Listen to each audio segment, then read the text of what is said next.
Alfalfa, Planet Z wants more data, so go out and scout. Aye, aye, Captain. See you later, alligator. Hey, Commander. Uh, Alfalfa is not here. He's out scouting for more data.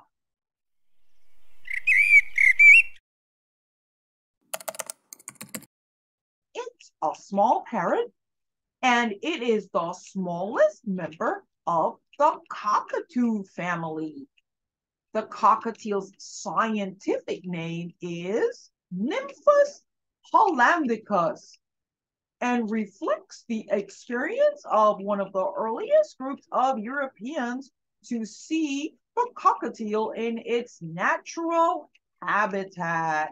Nymphicus hollandicus. Nymphicus literally means little nymph. The travelers thought they were so beautiful, and that's why they called them that. And Hollandicus refers to the old name for what's now known as Australia. Cockatiels are native only to Australia. They primarily live in the outback, a region of the northern part of the continent, but always near water. Sometimes hundreds of these cockatiels will flock around a single place, and farmers hate it because they'll eat the crops. They are beautiful birds with overall white plumage with darker gray or black wing markings with a hint of blue-gray on the tail. A cockatiel's vocabulary, that means they can speak, is generally not as big as the parrot, but some can be taught to say a few words or phrases such as, hello, pretty bird, I'm a good bird. But the male of the species, the male cockatiels, are more inclined to speak than the females. The female human's more chatty than the male human. Well, the cockatiels are the only cockatoo species that can breed in their first year. We have a cockatiel parent on the line, a human that takes care of cockatiels. Let's talk to that human. Maxine Golden of Golden Solutions. It's so nice of you to be with me today. Hi, how are you? I'm good. So this is Birdie up top. Can you see him? Yes. And then we have FIFA, who's more friendly. Like if I get too close to him, he moves away, and he's still relatively new, so we're still working with him.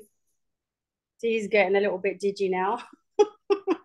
But this is Birdie, and if he's in a good mood, he lets me stroke him, but I have to kind of work with him to hypnotize him to make him think that I'm not hurting him. I see the other birds on top of this cage. Would he go in since the door is open? Yeah, but he has his own apartment, so this is his apartment over here. So he comes over to this one because they weren't getting along, and so we got them separate cages. You have like a climber setup there. Yeah, they've got a whole thing. They climb like a play area, and then like I can show you inside an exclusive inside his apartment. Oh wow! So all the things hanging, thing that he can rest in if he wants to. And this is good. Like seaweed chews are really good for them, and it's really important that you give them the right food, like not too much seed, more millet, because seed's really calorific, so it makes them fat if they're captives.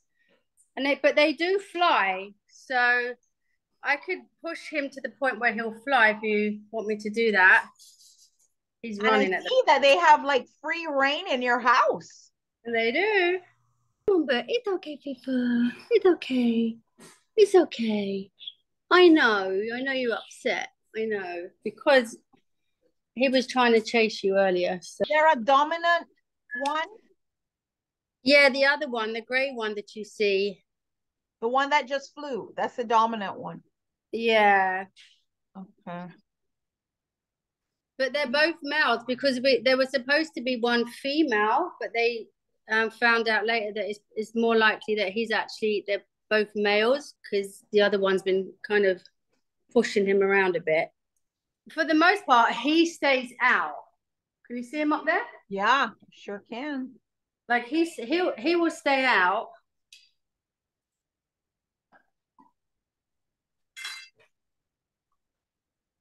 And he'll fly around.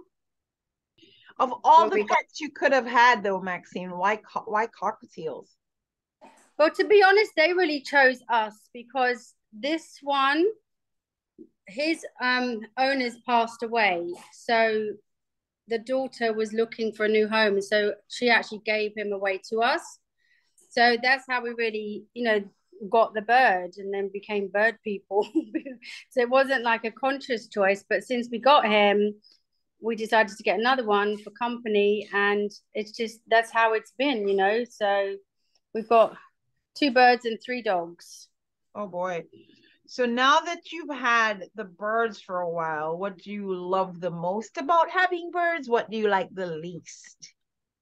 What I like the most, they're really cute, and I actually don't agree with keeping birds captive, but because they are captive already, you can't let them loose, right? Because they wouldn't know how to survive out there.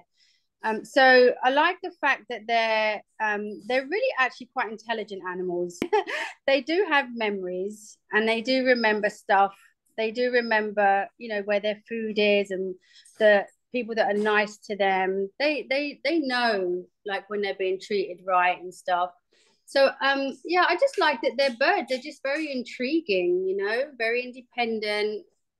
And just want a lot of love and attention. When he's in the mood, like I can stroke his neck and his head and everything. He's wondering what's going on now. He's looking around, see what's going on. But the least thing, he has a boring kind of chirp. The other bird really chirps nicely and whistles and sings, and I really like that.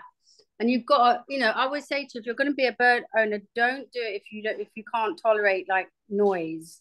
Because when he gets going, like he whistles all the time. He's a very intriguing bird. What would you say as a tip to anyone considering getting cockatiels? Have a biggest cage as you can. I think it's cruel. They're already captive. So give them as much space as you can. Lots of perches in the cage. And make sure you feed them on millet and vegetables and supplements and not just, millet as a treat, but not just seed all the time. And seed should be a treat. So people are really sort of miseducated about bird food, and they need millet, they need calcium if they're nesting, so research your animal to make sure you can give him like the best environment. So if you can hear that in the background, there's quick 3 dogs. Yes. I made sure they were away so you could meet the birds. So you have them flying around, even though they have these big cages. Do you think that that's something that a potential future cockatiel owner should consider, giving them the freedom to fly around in the house? Yeah, absolutely. They need at least an hour minimum of exercise, because they're not clipped. So they fly, which I don't think you should clip birds either, because if they're in danger, like if you have other animals and the dogs are trying to jump at them until you train the dogs, then they can't get away. So I don't recommend clipping. I do recommend lots of space. They're out for like 12 hours a day until the nighttime, until we go in. They just perch and fly around and do their thing. So obviously you've got to be careful, make sure your porch door is closed and don't cook around them. You can't clean your cooker with them, it will kill them outright. It's a poisonous gas. So if it's on self-clean, you can't have the birds in that environment. And they take a lot of looking after, but they're little vulnerable creatures. So what are you going to do? Just give them a good life. And they can live up until about 15 to 20 years, some of them. So especially being captive, because they're not prey. Like no hawks out there looking for lunch, you know. So they live a long time. Oh wow. Well, anything else you'd like to share about the birds? Make sure you got time. Make sure you're dedicated. Make sure you're committed to it. If you don't like too much noise and cleaning up every day after them, don't do it. Cleaning up? Like what kind of cleaning up? Well, you know, they've got their trays where they poop, so all these things have to come out and be cleaned, you know, at least every couple of days. And give them a bath. I spray them down with water so they can like preen effectively, and their skin, you know, keep it nice and oily. So, you know, it's a lot of work, but if you've got the time, then it's good. If you don't have the time, then don't do it.